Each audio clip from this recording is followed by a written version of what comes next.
4:17 a.m., February 19th, 2024. A Ukrainian sergeant named Dmytro Savchenko lay face down in 6 inches of snow. He hadn't moved in 9 minutes. His white camouflage suit was crusted with ice along the collar and sleeves. His breath came in shallow, controlled pulls, just enough to keep his lungs working without fogging the cold air above his face. In his right hand, a radio set to frequency 43.750 megahertz. In his left hand, nothing. He had no weapon. He had never carried one to this position. 82 meters ahead of him, a T-90M main battle tank was stopped at the edge of a frost-shattered tree line. Its Sosna U thermal optics swept the frozen field in a slow 12-degree arc. Engine running at idle. Crew inside.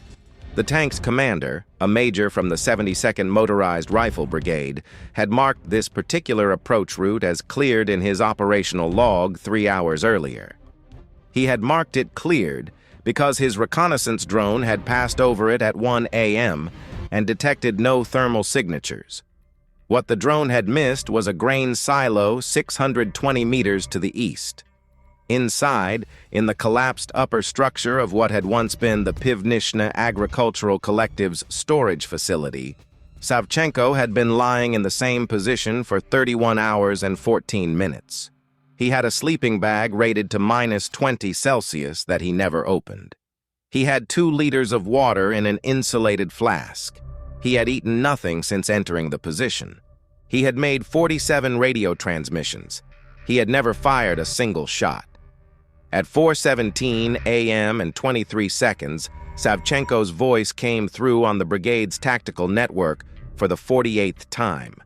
3 words, a grid reference, a confirmation of vehicle count. 3 kilometers to the northwest, 17 soldiers in white camouflage who had been lying in a frozen drainage ditch for 42 minutes heard those words through their earpieces. Lieutenant Oleksiy Kravchenko, 28 years old, call sign Berkut, looked at his watch. He looked at the tree line. He gave the signal. What happened next lasted exactly 14 minutes and 23 seconds.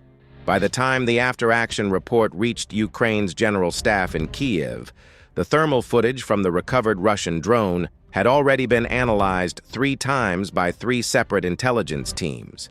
Each team reached the same conclusion. What they were looking at was not a standard ambush. It was something more specific than that. It was a new doctrine, executed in real time, by soldiers who had invented it themselves. Here's what they did. Every decision, every hour of the 31 that preceded the first shot, every second of the 14 that followed.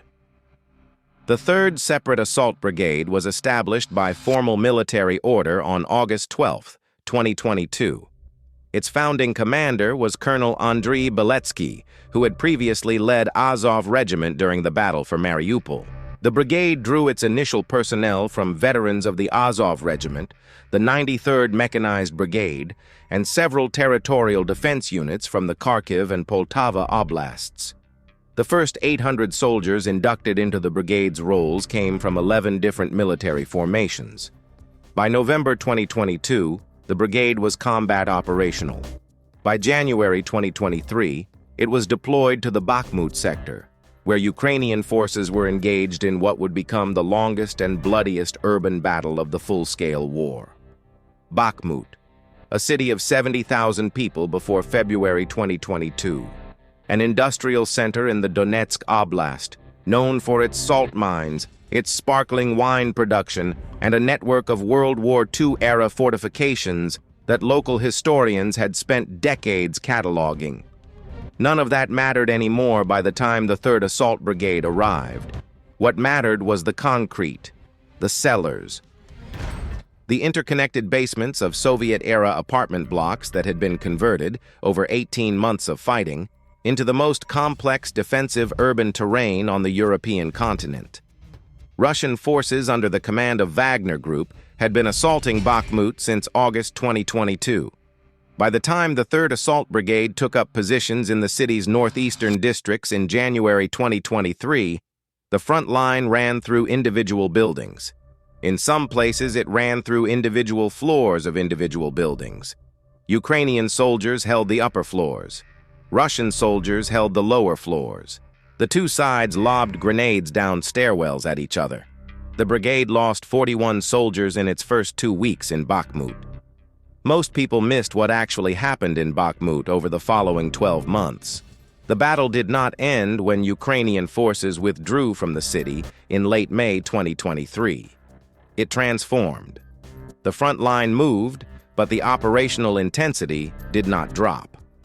The 3rd Assault Brigade, which had withdrawn to the high ground west of the city, spent the summer and fall of 2023 conducting a grinding counter-pressure campaign against Russian forces who had pushed westward through the ruins.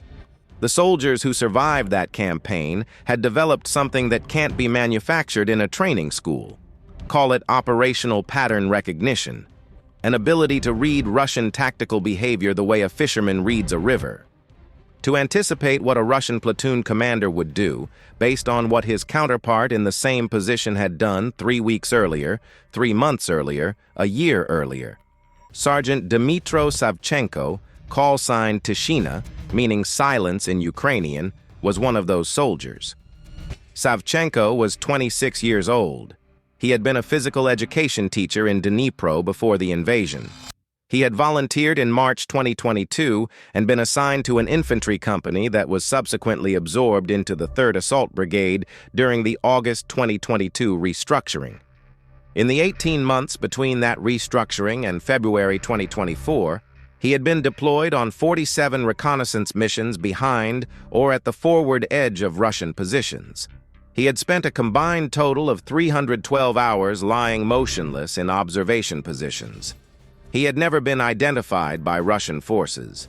His company commander had recommended him for a promotion to lieutenant 4 times. Each time, Savchenko had declined. He had a reason. He was better at lying in the dark than he was at writing orders. Savchenko's record wasn't built on physical endurance, though his endurance was documented as extraordinary by brigade medical staff. What set him apart was something his commanders struggled to articulate in official reports. In the words of his company commander, Captain Vasyl Melnik, Savchenko had the ability to disappear, not metaphorically, practically. He could position himself in terrain that other soldiers found unusable, and then hold that position for durations that other soldiers found physiologically impossible. He had once held a forward observation post in a partially demolished apartment building on Bakhmut's eastern edge for 56 hours. The position was 140 meters from a Russian-held building. During that time, a Russian patrol passed within 11 meters of his position twice. Neither patrol detected him. The after-action report from that mission contains a single handwritten annotation by the brigade's intelligence officer, Major Serhiy Holub. Asset appears to have no biological need for movement. It was a joke. Mostly. In late January 2024, Russian forces in the Bakhmut sector began exhibiting a pattern that the brigade's intelligence section had been watching for 11 weeks. Armored vehicle movements along the T-0504 highway corridor northeast of the city had shifted. Units that had previously moved along the highway itself, which was heavily surveilled by Ukrainian drone assets, had begun routing through a network of dirt farm tracks that ran through fields 1.5 to 3 kilometers north of the main road. The shift was logical from a Russian perspective. Ukrainian FPV drone operators had established what was effectively a kill zone over the T-0504 for a 4-kilometer stretch. 3 T-72 tanks and 2 BTR-82A infantry fighting vehicles had been destroyed on that stretch between October and December 2023. The Russians were adapting. The farm track network they shifted to ran through terrain that looked on standard military map overlays like open farmland.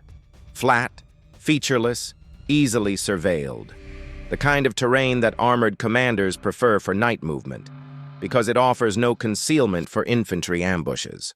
What the map overlays did not adequately represent was the drainage infrastructure. Soviet-era collective farms had built an extensive network of drainage channels throughout the region's agricultural land. Over decades of post-Soviet neglect, those channels had grown over with shrubs and stunted trees.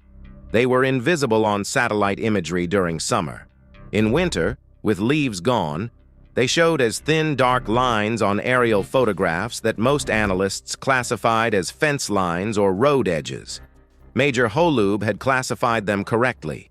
He had spent 2 weeks working through pre-war cadastral survey records and Soviet-era agricultural engineering documents, both of which the brigade had obtained through Ukraine's State Service of Geodesy, Cartography, and Cadastry.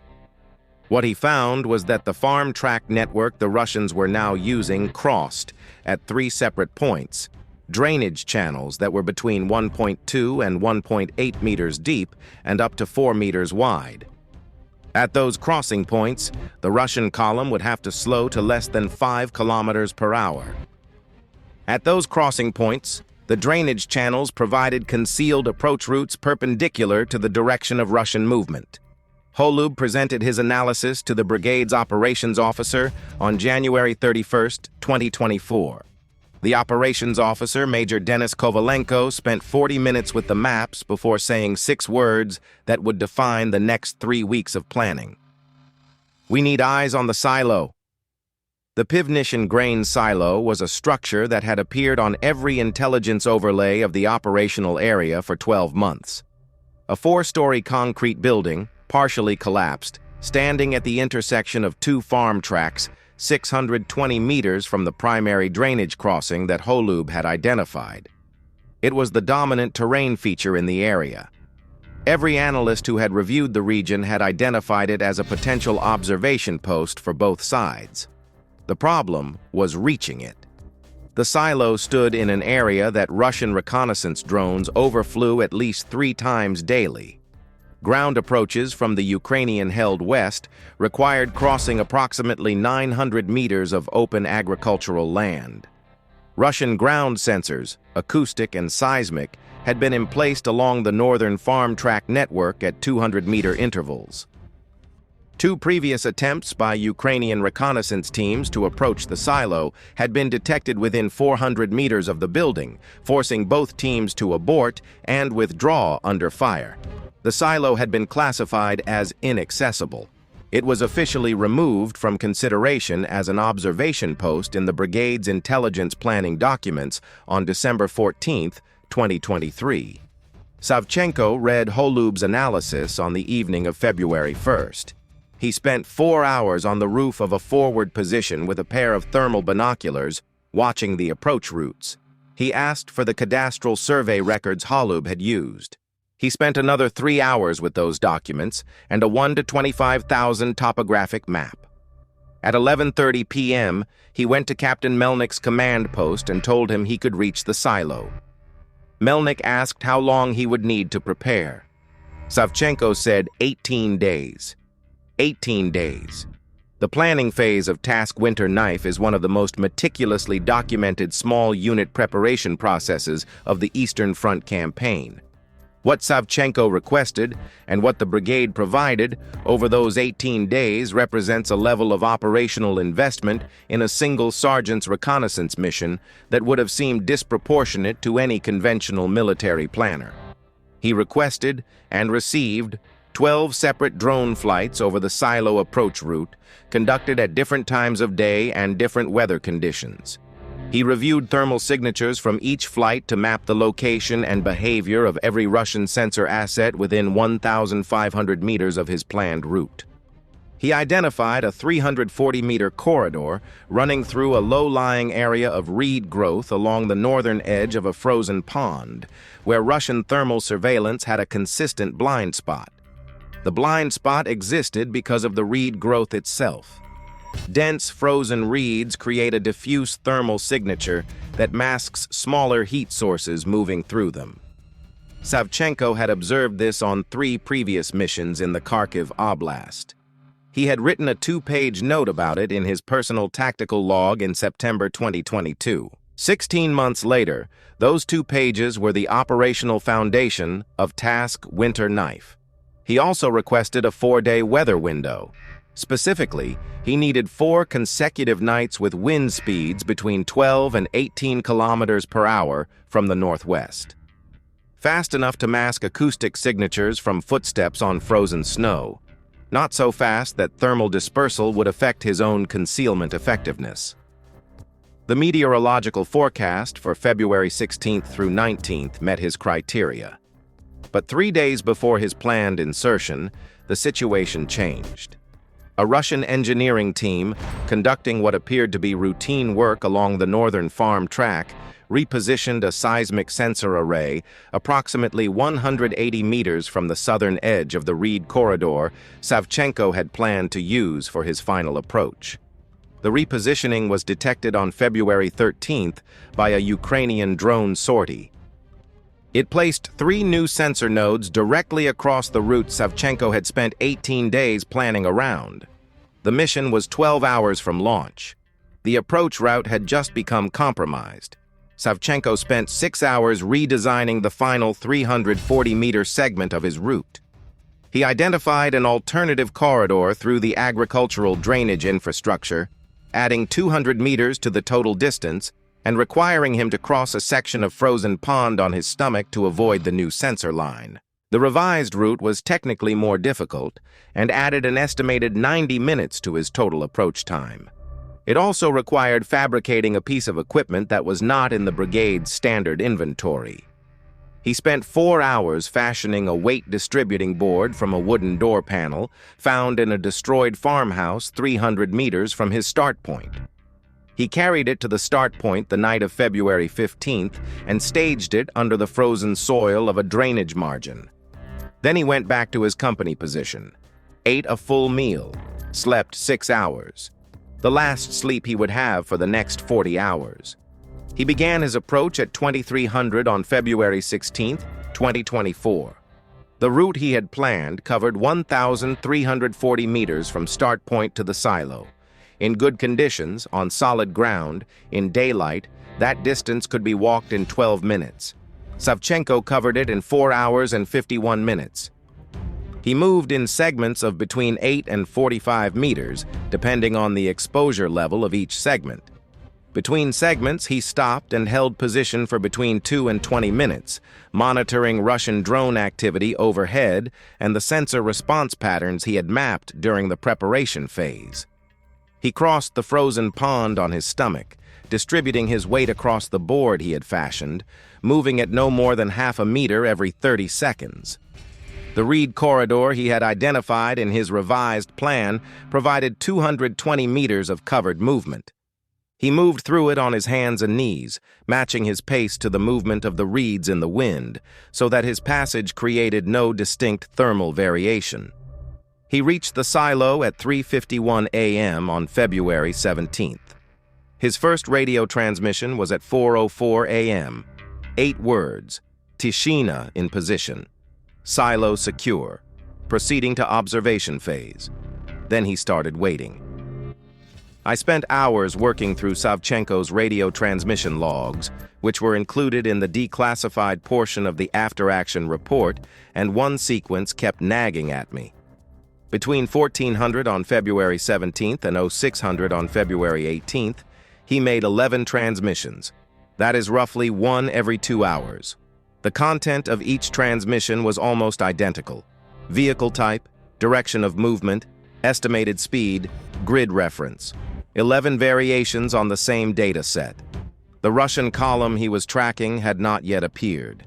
What he was logging was background traffic, routine supply runs, logistics vehicles. The kind of movement analysts use to build pattern-of-life assessments. He was building a map, not of terrain, of behavior. At 7:23 a.m. on February 18th, the pattern changed. A Russian ZALA 4-21-16E reconnaissance drone, operating out of a forward staging area 4.2 kilometers to the northeast, extended its patrol route 800 meters further south than it had on any of its previous 12 sorties over the past 6 days. Savchenko logged it. He noted the new southern limit. He adjusted his estimated surveillance window for the following night by 37 minutes. At 11:45 a.m. on February 18th, a Russian BTR-82A stopped at the drainage crossing for 6 minutes. It was not a normal transit halt. The vehicle's commander dismounted, walked to the edge of the drainage channel, looked north and south along it, remounted, continued east. Savchenko logged it. Engineering reconnaissance. Probable column movement within 12 to 24 hours. He transmitted this assessment to Brigade headquarters at 11:52 a.m. Major Holub had the assault team briefed by 14:30 that afternoon. 17 soldiers. Lieutenant Kravchenko's Vovki company, supplemented by 3 additional assault specialists from the brigade's reconnaissance platoon. Every man in the team had trained on the specific crossing point for 9 days. They had practiced the approach route on an identical drainage channel 40 kilometers to the west, selected by Savchenko during the preparation phase because its dimensions matched the target crossing to within 15 centimeters. They moved out at 2200 on February 18th. Their route to the staging position in the drainage ditch was 2.8 kilometers. It took 3 hours and 40 minutes. Meanwhile, in the silo, Savchenko continued his watch. The column appeared at 3:41 a.m. on February 19th. Savchenko had been in position for 31 hours and 7 minutes when his thermal optic picked up the first vehicle. He identified it immediately. A T-90M, registration markings consistent with assets of the 1st Mechanized Battalion, 72nd Motorized Rifle Brigade. Behind it, at 80-meter intervals, 3 additional vehicles, 2 BTR-82A infantry fighting vehicles, and a BMP-3. On foot flanking the column on both sides, an estimated 19 to 23 infantry soldiers. Total personnel, approximately 27 to 31. Total armor, 1 main battle tank, 3 armored infantry carriers. Savchenko made his 39th transmission of the mission at 3:41 a.m. column composition. Direction, speed estimate, 8 kilometers per hour, decreasing to approach the drainage crossing. 3 kilometers to the northwest, Lieutenant Kravchenko heard the transmission in his earpiece. The 17 men of his assault group had been lying in the frozen drainage ditch for 22 minutes. The temperature was -14 Celsius. 2 soldiers had lost sensation in their feet. They had been told not to move. They did not move. The standard military instinct, when facing a superior armored force, is to reach for technology.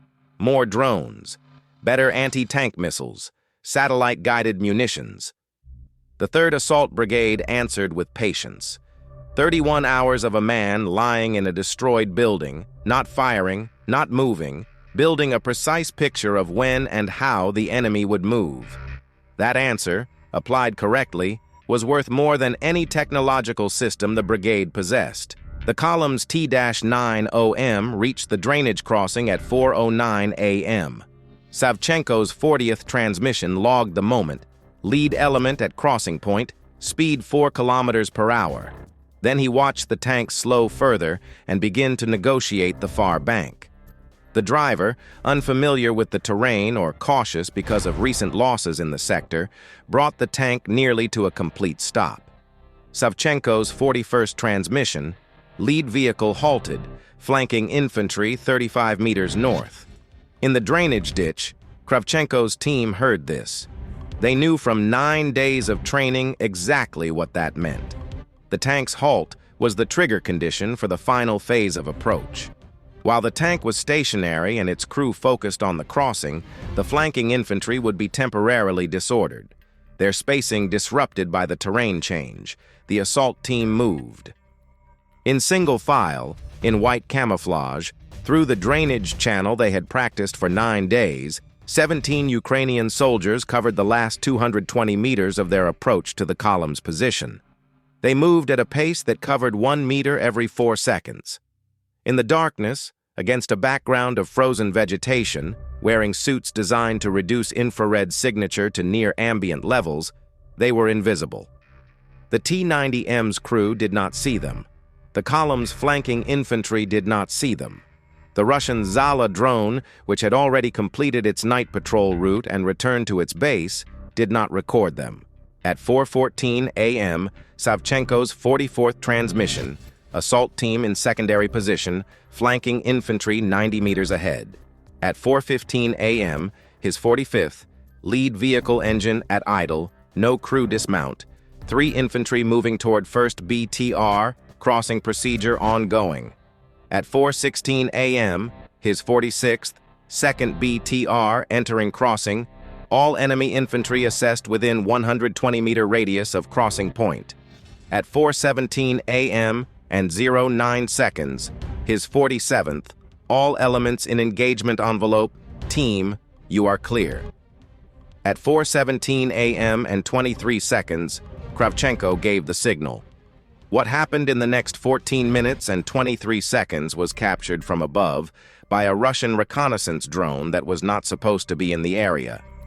The ZALA 421-16E that Savchenko had been tracking for 6 days had extended its patrol by 37 minutes that night. Precisely the extension Savchenko had logged at 7:23 a.m. the previous morning. The additional 37 minutes brought it back over the crossing area at exactly the moment the engagement began. Its thermal camera recorded everything. When Ukrainian forces brought it down 7 minutes after the engagement ended, its memory card was intact. What do you think? Was the decision to let the T-90M initially retreat the right call, or did the brigade take an unacceptable risk allowing a main battle tank to escape the initial engagement envelope? Drop your answer in the comments. There are people who study these decisions professionally, and they genuinely disagree on this. The footage, analyzed by the General Staff's Intelligence Directorate over the following 72 hours, shows the following sequence.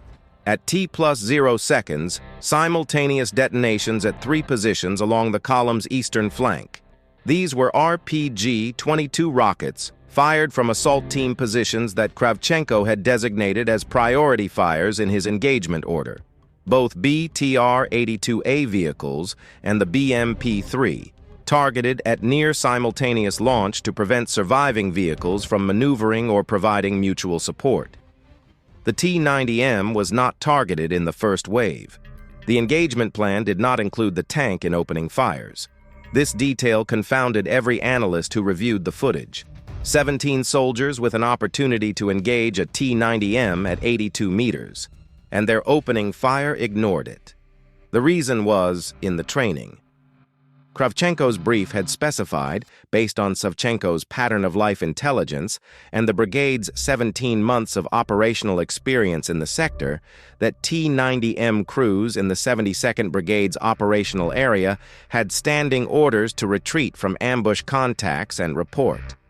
They had done this in 4 out of 5 previous ambush engagements documented by Brigade intelligence. The tank was not the primary threat. The tank retreating and reporting was the primary threat, because it would trigger an artillery response within 8 minutes. Kravchenko planned around the tank retreating. He placed a 3-man anti-armor team with an RPG-7V2 and tandem PG-7VR rockets 280 meters behind the column's direction of advance. Not to stop the tank immediately, to stop it at a position of his choosing after it had retreated through the kill zone. The tank's crew, hearing the initial detonations, executed exactly the procedure Savchenko had predicted. Immediate reverse, maximum speed, away from the ambush contact toward the northeast. It traveled 247 meters before the RPG-7 team engaged. 2 rockets, the first at the tank's running gear, striking the left side drive sprocket at T+3 minutes and 12 seconds. The second at the turret ring as the vehicle attempted to traverse in response to the first impact. The thermal footage shows the second rocket impacting at T+3 minutes and 41 seconds. The T-90M stopped moving. Meanwhile, in the kill zone at the crossing point, the engagement against the column's remaining personnel had continued. The 2 BTR-82A vehicles were mission-killed in the first 45 seconds. The BMP-3 took additional fire and was burning by T+2 minutes. The column's surviving infantry, between 18 and 20 soldiers caught in the open at the crossing point, were engaged by the assault team's direct fire and by a support by fire element of 4 soldiers positioned 350 meters to the north with 2 PKM machine guns. The engagement against dismounted infantry lasted until T+11 minutes. At T+14 minutes and 23 seconds, Kravchenko transmitted a single word on the brigade tactical network: clear. Savchenko heard it from the grain silo. He logged it. His 48th and final transmission of the 31-hour mission. Then something happened that the after-action report notes with characteristic military brevity, in a single sentence under the heading exfiltration. Asset exfiltrated via planned route, 0630 to 1049, without incident. 4 hours and 19 minutes to cover 1,340 meters. The same route, the same segments, the same controlled stillness between movements. Except now, 220 meters to his east, 4 burning vehicles were visible against the pre-dawn sky. He was back at his company's forward position before noon. The after-action report submitted to the General Staff on February 24, 2024, 5 days after the engagement, lists the following assessed outcomes: 1 T-90M main battle tank destroyed, 2 BTR-82A infantry fighting vehicles destroyed, 1 BMP-3 infantry fighting vehicle destroyed, estimated 19 to 23 enemy personnel neutralized. 0 Ukrainian casualties in the assault team. Sergeant Savchenko sustained minor frostbite to 3 fingers of his left hand, which required medical treatment but did not prevent independent exfiltration. The thermal footage from the downed ZALA drone made its way to Russian military intelligence by February 22nd. We know this because of what happened 3 days later. On February 25th, 2024, the headquarters of the Russian 2nd Combined Arms Army issued an operations order that was subsequently captured by Ukrainian intelligence in a document exploitation operation in early March. The order, classified, operational, confidential, and bearing the signature of the Army's Chief of Staff, directed all subordinate formations to implement revised movement protocols for nighttime armored column operations along 4 specific highway corridors in the Donetsk and Luhansk operational areas. The revisions were direct responses to the winter knife engagement. They were specific. The order directed that armored column movements in designated high-threat sectors would no longer be permitted within 500 meters of any drainage channel wider than 0.8 meters without prior engineer route clearing. It directed that all column halts at terrain features, including drainage crossings, would require a minimum 5-minute standstill surveillance sweep before the column proceeded. It directed that reconnaissance drone coverage of active column movements would be continuous rather than scheduled, with no gaps in surveillance exceeding 12 minutes. Each of these directives addressed a specific vulnerability that the winter knife operation had exploited: the drainage channel approach, the column halt at the crossing, the drone patrol gap. Russian command had watched the thermal footage. They had understood exactly how they had been beaten, and they had written new procedures to prevent it from happening again. The brigade's intelligence officer, Major Holub, saw a copy of the captured order in early March. His reaction, recorded in an intelligence section log entry, was characteristically understated. The order is 4 pages long. It addresses everything except the observer. He was right. The revised Russian protocols addressed route clearing, column halts, and drone coverage. They did not address the possibility of a single Ukrainian soldier lying motionless in a collapsed grain silo for 31 hours, building a precise operational picture without ever firing a shot or leaving a detectable thermal trace. The problem with writing a doctrine to defeat that approach is that it requires admitting the thing exists. And to admit the thing exists is to acknowledge that the information available to Russian column commanders, the belief that an area had been cleared, the confidence in sensor coverage, could be systematically false. That is a more difficult admission than a 4-page operations order. This take will draw some criticism. The Russian military's response to Winter Knife is evidence of a systemic rigidity that has defined their operational performance throughout this war. They responded to the tactic. They did not respond to the principle behind it. An adaptive military would have asked not just what the Ukrainians did, but how a 17-man assault team maneuvered to 82 meters from a main battle tank without detection. The answer to that question can't be addressed by a 4-page operations order. It requires acknowledging that Ukrainian small unit doctrine, evolved through combat rather than through any institutional process, had outpaced Russian tactical thinking on key dimensions of infantry warfare. They knew they had been beaten.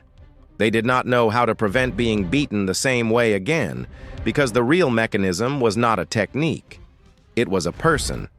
The captured operations order circulated widely within the Ukrainian military's tactical training infrastructure over the following weeks.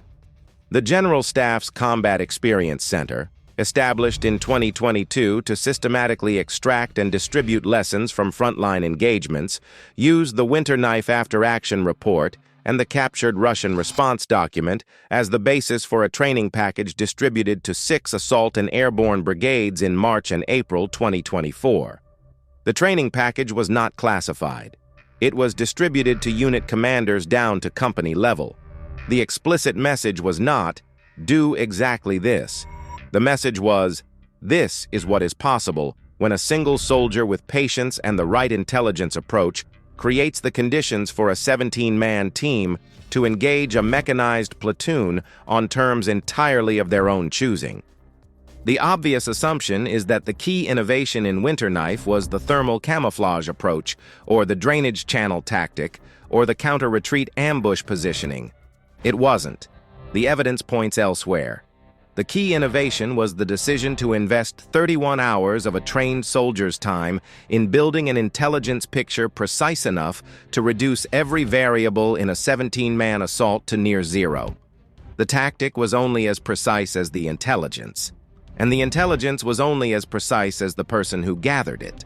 The thermal footage itself appeared on Ukrainian military telegram channels on February 27, 2024, 8 days after the engagement.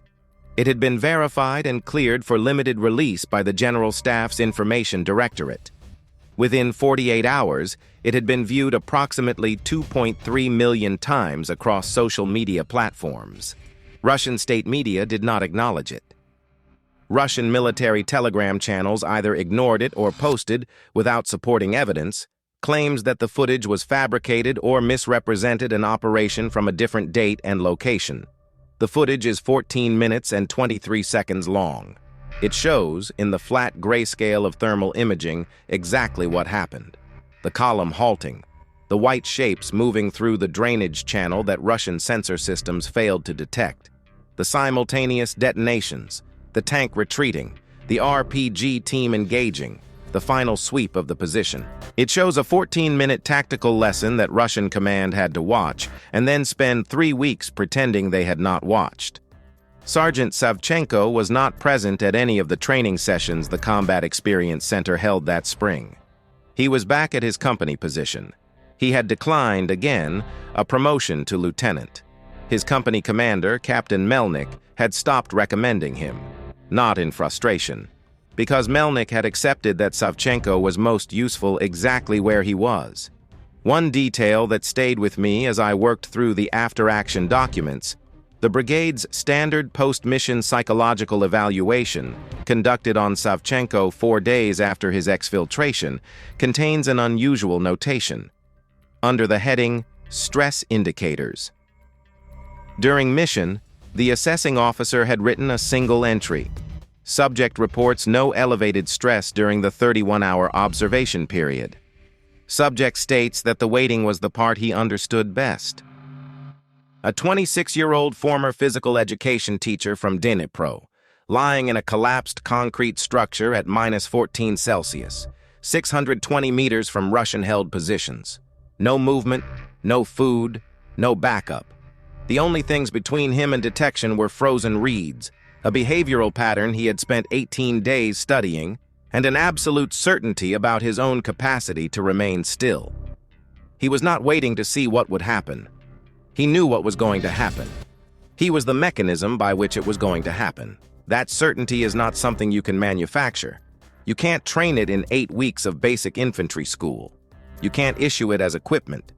It exists in individuals who have spent enough time in lethal conditions to understand, at something below the level of conscious thought, that they are exactly where they need to be. By March 2024, the General Staff was in early conversations with the Brigade about whether a formalized program could identify and develop more soldiers with Savchenko's particular operational profile across the broader force. Those conversations were still ongoing as of the documents available to researchers. Have you ever had to wait in a situation where every instinct was pushing you to move, and the only right answer was to stay absolutely still? Leave your answer in the comments. We want to understand how many people, outside of military experience, have that capacity. We read everyone. The February 19th engagement was not unique in the operational history of this war. There have been larger actions, more dramatic results. The attack on the Kerch Bridge, the Neptune missile strike that sank the Moskva cruiser in April 2022, the ATACMS strikes on Belbek Air Base in May 2024 that destroyed an estimated $340 million in Russian aviation assets in a single morning. Compared to those operations, Winter Knife was a platoon-level engagement in a frozen field. But comparing scale misses the point. What makes Winter Knife worth studying is the ratio between investment and result. 1 sergeant, 18 days of preparation, 31 hours in a silo, a team of 17 who trusted his intelligence completely, 1 T-90M, 2 BTR-82As, and a BMP-3 destroyed. A Russian mechanized platoon erased from the operational order of battle. 0 Ukrainian casualties. The cost ratio of the operation, estimated by the Brigade's logistics section using standard Ukrainian military accounting for ammunition, equipment, and personnel time, came out to approximately 1 to 340. For every dollar of Ukrainian military resource invested in the operation, $340 of Russian military capability was eliminated. No precision-guided munition in the Ukrainian arsenal achieves that ratio. No drone strike. No HIMARS salvo. The most expensive single item in the Winter Knife budget was Savchenko's sleeping bag. Purchased at a military surplus supplier in Dnipro in September 2022 for approximately $180. He had carried it on 47 missions without opening it, because the positions he occupied were always too exposed for the thermal signature of an opened sleeping bag. He brought it to the silo as a backup measure. He left it there when he exfiltrated. Too heavy to carry back through the Reed corridor.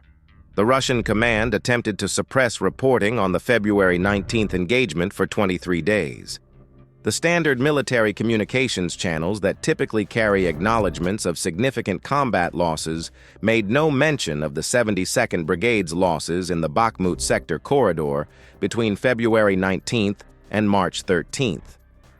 On March 13, 2024, a Russian mill blogger operating under the call sign Groza_Z published a Telegram post that described, in vague but recognizable terms, significant losses to a mechanized unit operating in winter conditions near the Bakhmut corridor. The post was deleted within 4 hours. Its author did not post again for 11 days. The Russian military's public information apparatus, which had been making claims about consistent advances and minimal losses in the Donetsk sector throughout February, had nothing to say about a missing platoon. This is not unusual. It is, in a different sense, another kind of data point. The silence around a defeat is often as informative as the noise around a victory. Russian operational security around the Bakhmut corridor tightened measurably in the weeks following the engagement, suggesting that someone at the command level understood that the defeat had exposed vulnerabilities that extended well beyond a single crossing point. The drainage channels documented by Holub in Soviet-era cadastral surveys were not unique to that area. They exist throughout the agricultural belt of the Donetsk and Zaporizhia oblasts. Holub's analysis had identified 23 comparable crossing points along the Russian logistics network operating in the broader sector. By March 2024, the Brigade's intelligence section had passed those assessments to 4 adjacent Ukrainian formations. The revised Russian operations order addressed movement protocols. It did not address 23 drainage crossings. Here is something the court transcripts and intelligence documents don't capture, something that the after-action report alludes to only in the clinical language of capability assessment. Savchenko came home from that silo carrying no trophies, no photographs, no physical evidence that he had been there except the frostbite on 3 fingers of his left hand. His contribution to the operation was invisible in the thermal footage that 2.3 million people watched online. No one watching that video saw the moment that made everything else possible. The 47 transmissions, the 31 hours. The man who understood that the waiting was the part he did best. This war is mostly understood through its images. Burning vehicles, drone strikes, columns of smoke on the horizon. Those images are real. They are also the last 14 minutes of a much longer story. The longer story begins in a collapsed grain silo at 3:51 in the morning, when a 26-year-old man settled into a position from which he could see everything and be seen by nothing, and made the first of 48 radio calls and started to wait. That story doesn't produce thermal footage. It produces a pattern of behavior built over 18 days and 31 hours that makes possible something that should not be possible. 17 soldiers fighting with the precision of 100 at a cost of $180 and a sleeping bag they left behind. Bakhmut, as a physical place, no longer exists in any meaningful sense. The apartment buildings are collapsed rubble. The salt mines are flooded. The wine production facilities that made the city famous for a century are destroyed. The population of approximately 70,000 has been scattered across Ukraine and Europe. The grain silo where Savchenko spent those 31 hours stood as of the last available satellite imagery of the area from May 2024. Whether it still stands as you watch this is unknown. It is not a memorial. It is not marked. It looks, from the satellite photograph, like exactly what it is, a collapsed agricultural building in a frozen field. There will be a day when historians begin the serious work of documenting what the Ukrainian military learned in this war and how that learning transformed into doctrine. When that work begins, Task Winter Knife will be in the source materials. Not because it was the largest operation or the most strategic or the most visually dramatic, because a 26-year-old physical education teacher from Dnipro figured out how to make 17 soldiers fight with the precision of an entire company using 48 radio transmissions, a homemade wooden board, a pair of thermal binoculars, and the patience to wait 31 hours for exactly the right moment to say 3 words. All elements in engagement envelope. Team, you are clear. If you want to understand this war at the level below the headlines and the daily situation reports, the operations of Ukraine's assault brigades are some of the most instructive material available. We cover these engagements with the operational detail they deserve on this channel. Subscribe so you do not miss the next breakdown. Drop a comment with what you found most striking about this operation, or drop yes or no on this. Do you think the 31-hour observation window was operationally essential, or could the same outcome have been achieved with 12 hours of preparation? We want to know. And if you want the full visual breakdown of the thermal footage itself, frame by frame, that is the next video. This is Iron Front Ukraine. We will be back.